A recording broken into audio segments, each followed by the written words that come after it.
Hello, my little goblins. We're back at it again, and this time we're playing Subterror Kashtira. And don't worry, in the future we will play regular Subterror. So anyone who's looking for Subterror, we're gonna play Subterror in the future because I already crafted the cards. I might as well play it. But I wanted to try this out because someone on Master Duel Meta, Trevor Allen, said they hit Master 1 from Master 3 with the deck. So I was like, let me try this out. It sounds like it might be the sauce, the secret sauce that we were looking for. I did make some improvements to the deck. I literally just all I did was remove this card because he said you might want to improve by cutting that. So I cut that card, and he gives some tips in here. So check it out if you guys are interested. He gives some tips on the deck, and I took those tips to heart. So make sure I remembered it. You know.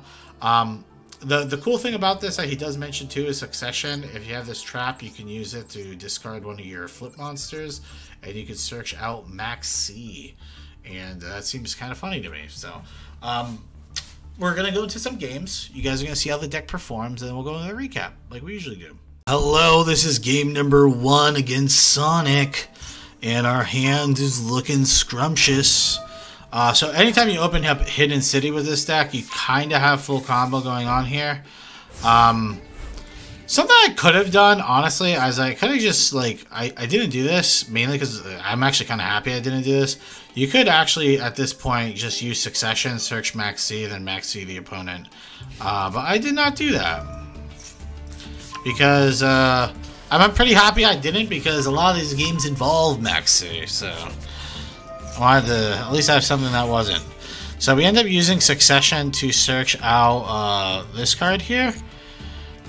And what that's going to do is when our opponent activates this, I can negate it. And then this triggers a card, comes on the field. And then we negate him. And now end phase, I can flip both of them face down and then use this to flip it up and then flip this card face down because it does not target, it just flips everything face down. So that's what the play is going to be, but the opponent just concedes because they don't have a shot. That's how broken this deck is. Alright, we're here with game number 2 against DDDP. And yeah, we got full combo. This is what full combo looks like. You open up Unicorn, and you have Hidden City, but our opponent Max C'd us, which is not fun. But we're gonna Max C them back, so it's okay. So we Hidden City, add Guru, we're gonna flip it up, add Fiendus, play Birth, and then we just pass. And there's Max C. He cross-outs, I negate his cross-out, flip, and now he is also playing Kashtira, except we're playing these OP Subterror cards, so we're gonna win this. He ends up doing this. I banish his Fenrir, and I also hit Dark Arm Dragon. Here he's going to activate Birth. I mean, this guy kind of had everything, though. I mean, the dude did not search any of these spells, but he just had them all. So it is actually kind of crazy. But just remember, we hit the Zeus early, so that's actually pretty relevant here. Because you can't do any Zeus plays, even if you wanted to. So he's going to attack. I'm going to negate the attack here. Because we're like super poggers, you know. He kills our Fenrir, and then he goes in the Red Eyes Flare Dragon, and he's just gonna scoop it up because I drew 4 cards off Max C, and his end board was garbage. So it makes sense why he scoops it up. Like, what was that? Like, if you're gonna play into Max C, right? Your end board either better be crazy or you better be OTKing the person. All right. Just stop playing through Max C unless you're going to actually do something relevant, okay? Because if your opponent's hand was bricked and all they had was Max C, guess what? You just made them win the game. Now, if you know your opponent's playing a deck that gets countered by something you can do, let's say this person was playing Tearlament and I had a chance of going into a Rise Heart, it might be worth to do that because a Rise Heart absolutely butt fucks him, right? Because for the most part, not really, but it counters they need to send cards to the graveyard, is what I'm getting at. Alrighty, we're here with game number 3. I can't pronounce this person's name, don't know how to pronounce it. Don't speak the language. We're gonna Max C them, and they're gonna pass back. And dude, before you guys even say in the comments, all these games are just Max C. Before you even say that in the comments, this is the games I got. Okay? I mean, I played for 4 hours with this deck. A little over 4 hours, to be honest. Played off stream. Played it on Discord. Like, I did what I did. Alright? And here, my opponent uses Max C.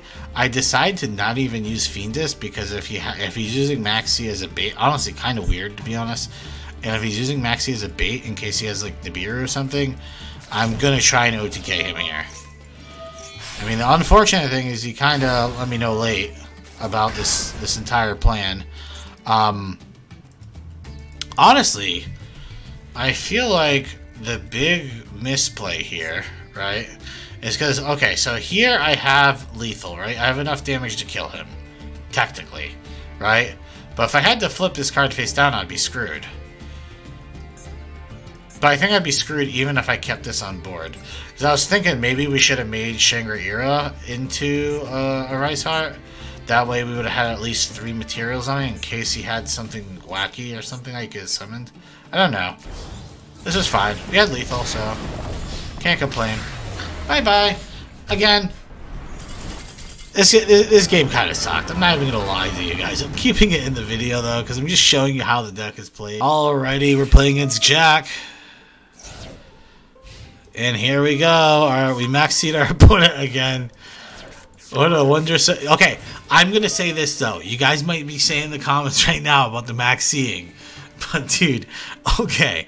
First of all, you'll understand it when I get to the recap. You'll understand why I'm showing these games, okay? When you get to the recap, you'll know. But this maxi is actually not the greatest maxi. Because, look, I end up drawing... On this maxi, I end up drawing, like, Final Battle. Like, all my Final Battles out of the deck. Right? And I end up drawing Fiendus. So I really only draw, like, 1 extra card that's relevant, right? So I draw 2 Final Battles here. Then I draw Fiendus. Like, this is the only relevant card that I actually drew. If I'm being honest. These successions are like, what the fuck am I supposed to do with it going second at this point? I need to break his board. So, alright, so here comes Unicorn. He's going to pop the Unicorn immediately. Here comes Guru. I'm going to negate the Mirror Jade, which, this is really bad by him, by the way. He should not be using Branded in Red in this way. He should have held Branded in Red until I committed to the board more. Maybe he thought I couldn't do anything with 6 cards in my hand, and he's almost right, because I only have 1 other play to do. So the fact that I probably would have still lost, even with maxing him, tells you a little something. It's a little bit of a foreshadow. That's what we use in the industry. Okay, so we're going to summon Scareclaw Cash, and then we're going to banish this. Go into Unicorn. Unicorn's going to grab Birth. Remember, we have this we just banished. Bring that back. We're going to attack. This is actually big play, big brain, because I wanted to get rid of his Albion thing.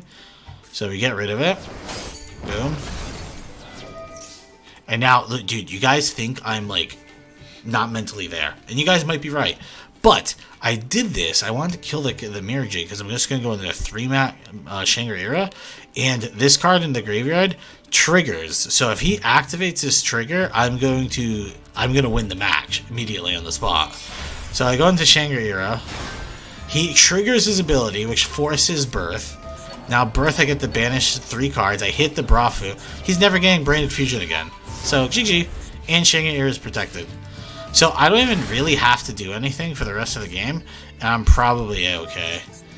Here's Brandon Lost, there's Fusion Deployment, there's Cartesia, and here I'm going to activate both Birth and this before he gets anything else up, because Lost makes it kind of difficult to interact with him. So you banish 3 more cards, and now Shangri-Ira is going to lock 2 zones.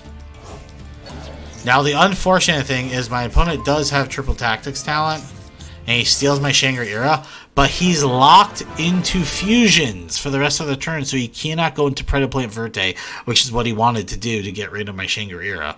So he actually zone locked himself by taking my Shangri-Ira, which is hilarious to me.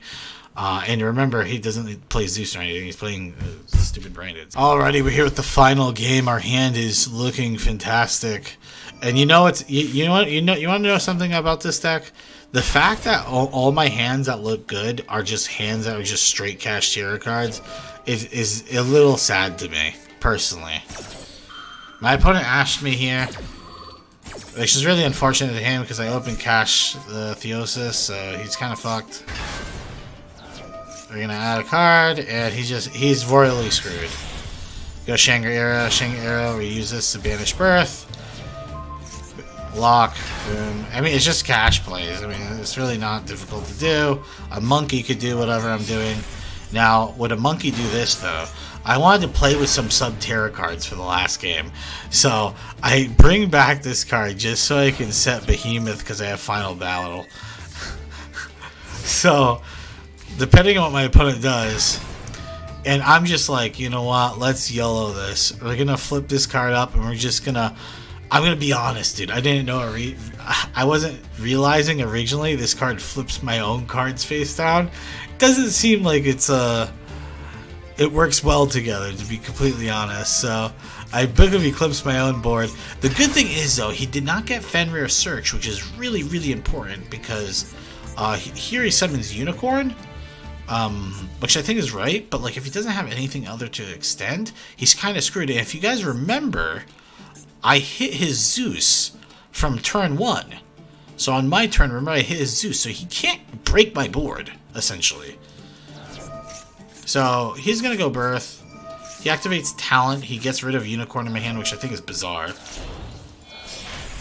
So here he goes. He's doing these plays because in his mind, he's like, I'm going to go Zeus. And then, yep, he goes Birth. And now that since my Shangri-La's flipped up again, Birth is activated, so he's trying to use Birth to bring back, probably trying to hit this. I'm just going to be able to banish all his cards now. And he can't do anything. So, I know these games are horrible. Deal with it. I'm going to go to the recap and you'll understand why. Hello and welcome to the recap. I hope you guys enjoyed. If you guys enjoy that type of content, please subscribe to the channel and turn on the notification bell to know when I upload more. Also, join our Discord. We host tournaments every Friday, and it would be a great help if you actually did that. Because the more people in the tournaments, the funner they are. So, let's talk about how the deck is, though. Trevor Allen, why? Why make this? It's so bad. It's just so bad. Like, I don't know if you get, like, your kicks off on, like, making a really horrific deck, and then, like, making a bad deck and then just having people on these websites make the deck thinking it's a good deck. At least when I make a clickbait deck and I say, oh yeah, I did this with it, I say in the video and I say to them, hey, yeah, this deck actually sucks. You know, I was gonna craft this regardless, even if you said it was like, actually, if you said it sucked, I probably would have done it. But I was probably gonna make the Subterror cards eventually, because I haven't done the archetype yet. But man, does this deck stink? And before you guys say, Fatsoid, that might just be you. Sounds like a you problem. I'm gonna tell you right now, it is not a me problem. Because, dude, I had witnesses. 80% of my hands, almost every game, was unplayable. And I had people asking me, who was watching, saying, why are you even playing this deck? And I was like, you know, Trevor Allen hit Master 1 with it. I want to see what's the validity of that. So this is a valuable lesson to the people who are newer to the game, who go in net deck on like Master Duel meta and stuff. Sometimes the net decks are too good to be true. Sometimes they're like, is this deck actually good or does it suck? One tip I'm gonna give you guys. This is a 0 out of 10. I'm gonna give this a 0 out of fucking 10. I think it's that bad. If anything, if it has any remote points, it's due to the Kashtira cards. But the deck bricks so much. I can't. Dude, I played this deck for over 4 hours. Like I've never seen a deck brick this much. Like I felt like 80% of the games I just had to scoop because it was like, well, I have nothing to do, or my you know what my turn was? My turn was pass. I have Max C. Oh, you ashed my Max C. I guess I do nothing. You kill me. Bye bye. So I'll give you guys a tip for if you're building a deck. Like obviously you don't want to be spending money if you don't have to. You know, you don't want to be wasting your gems. especially like if you're trying to be free to play as possible. You know, obviously I'm not free to play. I can't be free to play with what I do, but let's talk about what we can do. You can make the deck even if you don't have these cards. Let's just throw some. Actually, I actually have these cards, so let me look for cards I don't have. All right, let me just throw some random cards in here. All right, these are cards I don't have, right? So pretend this is a deck I want to make. I could do. You could go here. You go draw 5 sample. Sample 5, and you can, even though you don't own the cards, you can at least sample it so you can like test out the hands. Yeah, that is a simple way. It is a simple way for you guys to test out a deck that you're not 100% sure on. And just remember, in your head, your opponent will always have hand traps. Just in your head, just think, okay, does this hand do anything if my opponent has 1 hand trap? At least think in your head, if my opponent has 1 hand trap, does this hand do anything? Right? I think that's very, very important, okay? And I'm not even saying that. When I say this deck, like, I bricked so much, I'm talking about, like, my opponent did nothing. Like, they had nothing, and I wasn't able to put anything on the board. Like, that's how bricky it was. I'm sure there would be some hands where we open where it's fine, but, like, think about it. We're playing, like, these massive bricks, like, 3, like, Final Battle technically is a massive break if you don't open like the right cards. Fiend is technically massive break if we don't have Subterror cards like on the field. You know what I mean? So it becomes a really like weird and kind of like weird situation to BH. Honestly, the only way this deck does anything, I feel like, is you have to open either Unicorn or Hidden City. And if you open Hidden City, it's just like a really, really bad Subterra hand. And if you open Unicorn, I guess you just do full cash board. But then why are we even playing the Subterra? I don't know. I'm going to give it, maybe 0 out of 10 was harsh, but I'll give it like a 4 out of 10, or maybe even a 3 out of 10. You know, tier scale, this is absolute meme jokery. Like, if you lose to this, you're part of the 20% win rate that this deck really actually has. Because, dude, maybe I was just getting really unlucky with the hands, but dude, it was like really bad hands. So, I don't know. So I don't recommend, do not build this deck. Build something else. Thank you. Also, if you guys like this video, remember, subscribe, leave a comment what you want to see next. Alright, bye-bye.